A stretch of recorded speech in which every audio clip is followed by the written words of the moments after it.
کے اندر بڑی فضیلت آئی ہے، ذرا آپ اس فضیلت کو بھی سن لیجئے تاکہ پتہ چل جائے کہ سورہ کہف کے کیا فضائل ہیں۔ بعض سورتوں کے خاص خاص فضائل احادیث میں وارد ہوئے ہیں، جیسے سورہ فاتحہ، سورہ بقرہ، سورہ آل عمران، سورہ کہف، سورہ ملک، سورہ کافرون، الاخلاص اور معوذتین۔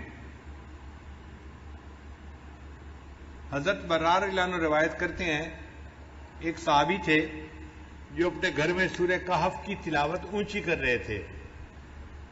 ان کے گھر کا صحن چھوٹا تھا، گھوڑا بھی بندھا ہوا تھا اور چارپائی کے اوپر ان کا بیٹا بھی لیٹا ہوا تھا، سویا ہوا تھا۔ اب ان کا دل چاہتا تھا کہ وہ اونچی تلاوت کریں، جہر سے تلاوت کریں۔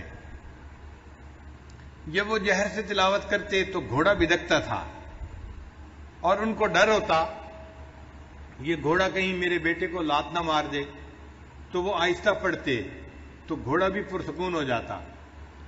پھر طبیعت میں جوش آتا، شوق اٹھتا، پھر دل چاہتا کہ اونچا پڑھیں، پھر گھوڑا بدکنے لگ جاتا۔ یہی ساری رات ہوتا رہا۔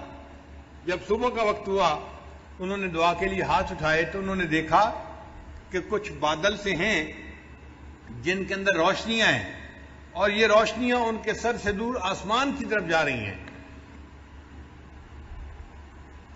پھر وہ نبی علیہ السلام کی خدمت میں حاضر ہوئے، فذکر ذلک للنبی صلی اللہ علیہ وسلم۔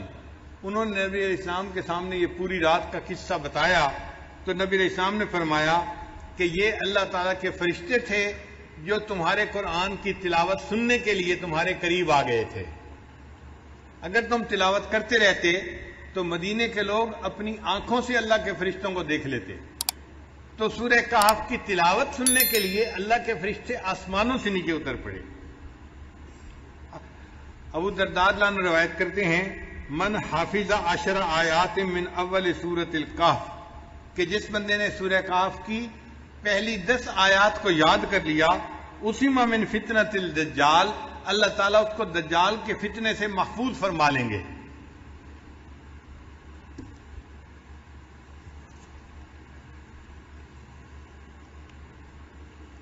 پھر معاذ رضی اللہ عنہ فرماتے ہیں کہ نبی علیہ السلام نے ارشاد فرمایا، من قرأ اول سورۃ الکہف وآخرها کانت لہ نورا من قدمہ الی رأسہ، کہ جس نے سورہ کہف شروع میں تلاوت کی اس کے لیے قدموں سے لے کے سر تک نور ہوگا۔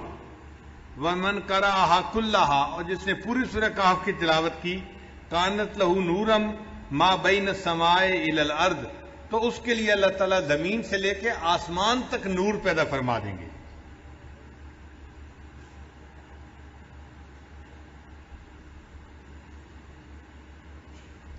سیدہ صدیقہ رضی اللہ عنہا فرماتی ہیں، من قرأ من سورۃ الکہف 10 آیات، جس نے سورہ کہف میں سے 10 آیات پڑھیں عند منامہ، سونے سے پہلے، اسم من فتنۃ الدجال، اللہ تعالیٰ اس کو دجال کے فتنے سے محفوظ فرمائیں گے۔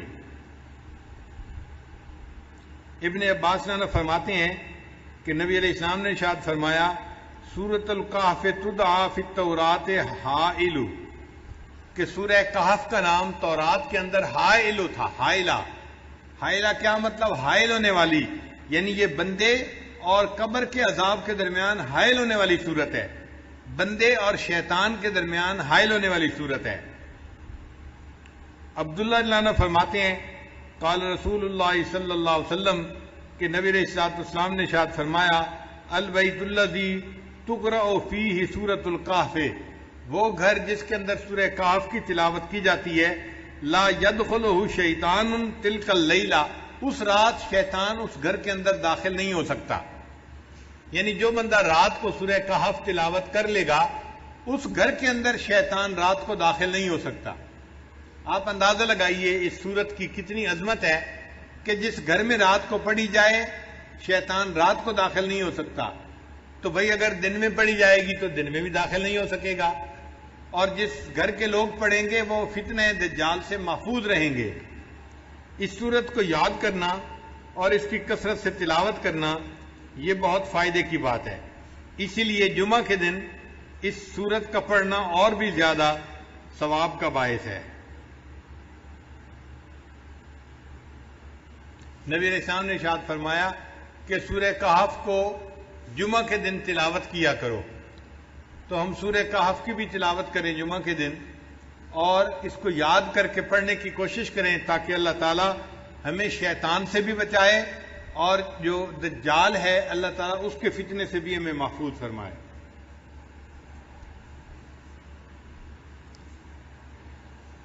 سورہ کہف سے پہلے ایک سورت ہے سورہ اسراء، اس کا نام ہے۔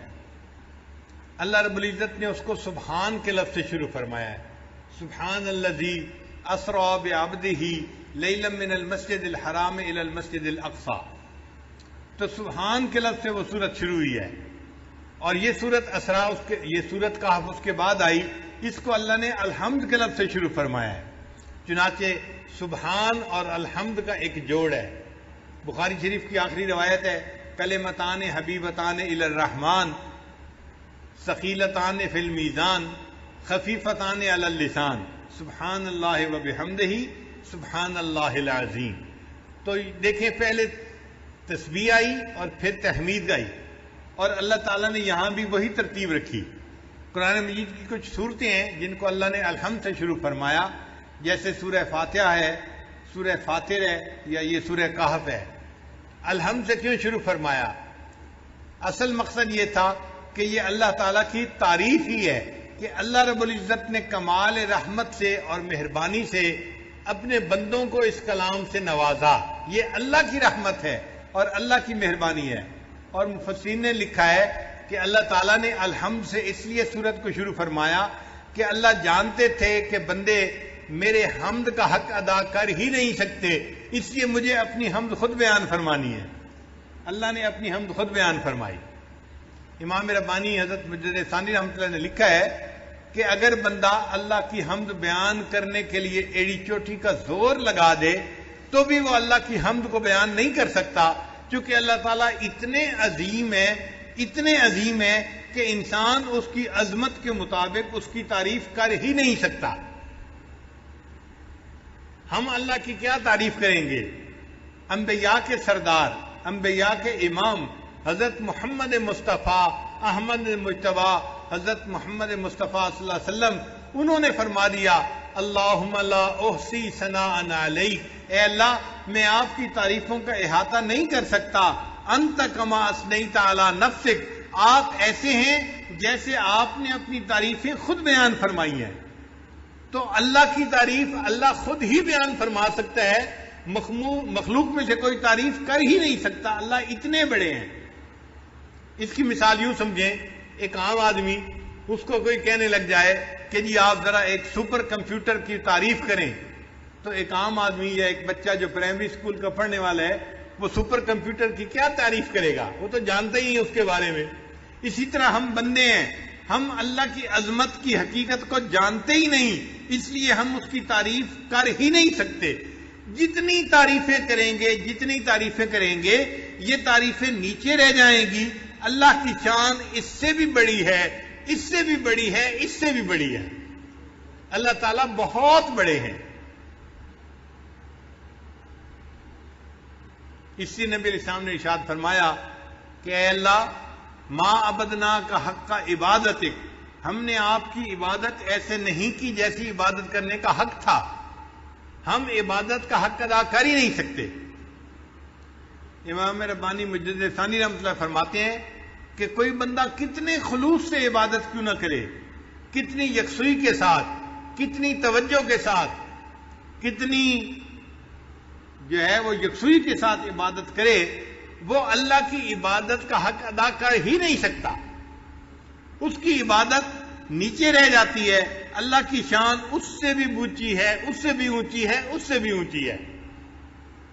اب یہاں پہ ایک سوال پیدا ہوتا ہے کہ جب ہم اللہ تعالیٰ کی حمد بیان کر ہی نہیں سکتے، جیسے اللہ تعالیٰ اونچے ہیں، حمد کے لائق ہیں، پھر ثواب کیوں ملتا ہے؟ پھر ثواب کیوں ملتا ہے بندے کو؟ تو علماء نے اس کا جواب دیا۔